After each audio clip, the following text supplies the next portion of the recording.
माननीय मंत्री जी चीजों को घुमा रही हैं। इंटरपोल, सीबीआई, इतने तक का जिक्र है इसमें। मैं केवल इतना कहना चाहूँ, इतने गंभीर आरोप होने के बावजूद यह कैबिनेट से पास हो जाता है। फेडरेशन पर आरोप है, सुप्रीम कोर्ट में मामला चल रहा है, सुप्रीम कोर्ट ने संज्ञान ले लिया, उसके बाद कैसे कैबिनेट से अधिकारियों ने पास करा दिया। सुप्रीम कोर्ट पर जब बात सुप्रीम कोर्ट की आई है, नहीं एक अध्यक्ष महोदय, सुप्रीम कोर्ट की यदि बात है तो सुप्रीम कोर्ट ने पहले नहीं लिखा था। 4 ही फरवरी को माननीय सदस्य खुद ये तारीख बता रहे हैं। 4 ही फरवरी को सुप्रीम कोर्ट का ऑर्डर भी आता है, 4 ही फरवरी को कैबिनेट की बैठक भी होती है। तो निश्चित रूप से एक ही दिन पर तुरंत हम लोगों के पास ये आदेश हो जाए और कैबिनेट में उसको हटा दिया जाए, ये तो संभव नहीं है। अध्यक्ष महोदय, पूरा बिहार का मामला है, तब लिखिए। अध्यक्ष महोदय, विभाग से उत्तर प्राप्त है, लेकिन उत्तर से मैं संतुष्ट नहीं हूं। मैं आपके माध्यम से, अध्यक्ष महोदय, मैं आपके माध्यम से माननीय मंत्री जी से मैं ये जानना चाहूंगा, आपस में चर्चा नहीं करें, शांति बना रखें। माननीय मंत्री जी से जानना चाहूंगा कि माननीय मंत्री जी ने जवाब दिया है कि चूंकि मामला सुप्रीम कोर्ट में लंबित है और इसी के आलोक में वर्ल्ड कप, महिला वर्ल्ड कप जो बिहार में होने वाला था, जिसकी मेजबानी बिहार को मिली थी, और उसको रद्द कर दिया गया। लेकिन अध्यक्ष महोदय, इसमें इसका उल्लेख नहीं किया गया है कि जब माननीय सुप्रीम कोर्ट में यह मामला फाइल हुआ 21 जनवरी 2025 को, सुनवाई हुई 31 जनवरी को, यह केस रजिस्टर्ड हुआ और जिसमें अगली डेट 17 फरवरी को है, और इसमें मेरे पास कोर्ट का ऑर्डर है माननीय अध्यक्ष महोदय, और इसमें 4 फरवरी को एक ऑर्डर आता है, और उसके बाद भी 4 फरवरी को ऑर्डर आता है तो इंटरपोल को, सीबीआई को, सबको उसमें इन्वेस्टिगेशन करने के लिए सुप्रीम कोर्ट एडवाइस करती है।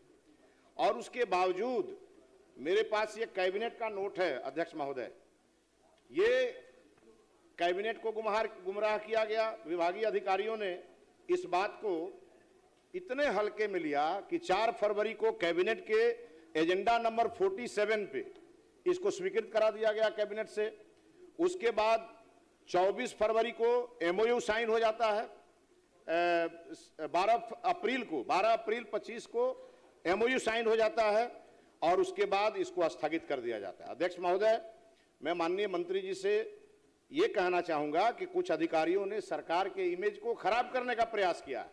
जब यह मैटर माननीय सुप्रीम कोर्ट के सामने विचाराधीन था तो इसमें कैबिनेट से इसके कैबिनेट के एजेंडा से इसको पास नहीं कराना चाहिए था, साथ में इस पे एमओयू साइन नहीं करना चाहिए था, और उसके बाद इसको स्थगित कर दिया गया।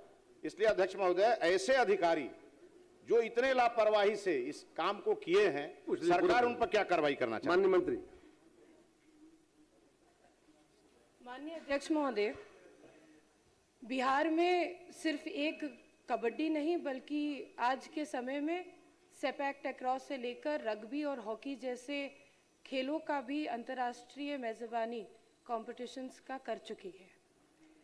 कबड्डी का कंपटीशन भी निश्चित रूप से इसी आधार पर बिहार में होना था।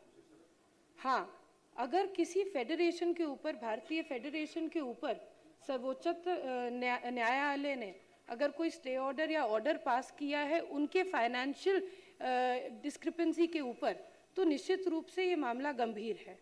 एमओयू साइन होने के बावजूद इसको कैंसिल करने का मतलब यही था कि हम लोग नहीं चाहते ऐसे किसी भी फेडरेशन के साथ अपने बिहार सरकार के नाम को जोड़ने का, जो ऑलरेडी मामला सुप्रीम कोर्ट में लंबित है।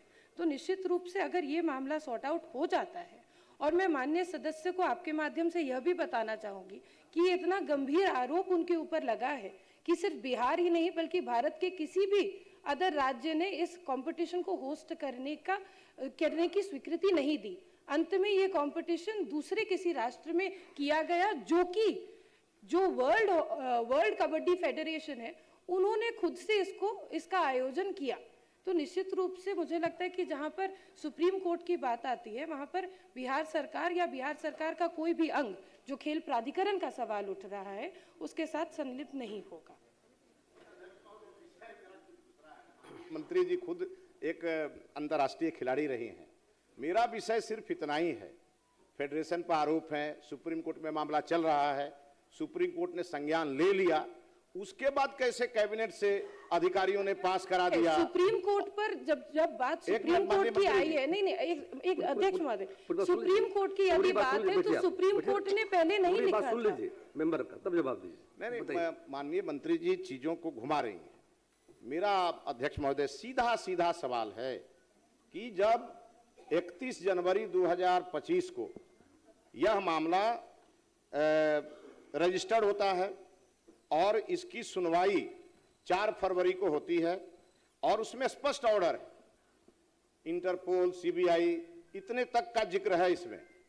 मैं केवल इतना कहना चाहूँ, इतने गंभीर आरोप होने के बावजूद यह कैबिनेट से पास हो जाता है और उसके बाद इसके लिए एमओयू साइन कैसे हो गया, बाद में स्थगित किया गया। ये 2 कार्रवाई करने वाले अधिकारी, क्या उन्होंने इस विषय की गंभीरता को नहीं समझा? बस मेरा कहना यह है, उन पे क्या कार्रवाई करेगी सरकार?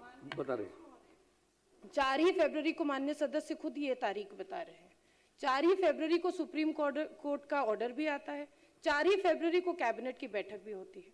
तो निश्चित रूप से एक ही दिन पर तुरंत हम लोगों के पास ये आदेश हो जाए और कैबिनेट में उसको हटा दिया जाए, ये तो संभव नहीं है। जब मामला संज्ञान में आया तो निश्चित रूप से जो एग्जिस्टिंग एमओयू था उसको कैंसिल किया गया और बिहार सरकार ने किसी भी ऐसे संघ या व्यक्ति के साथ कोई एसोसिएशन रखना उचित नहीं समझा।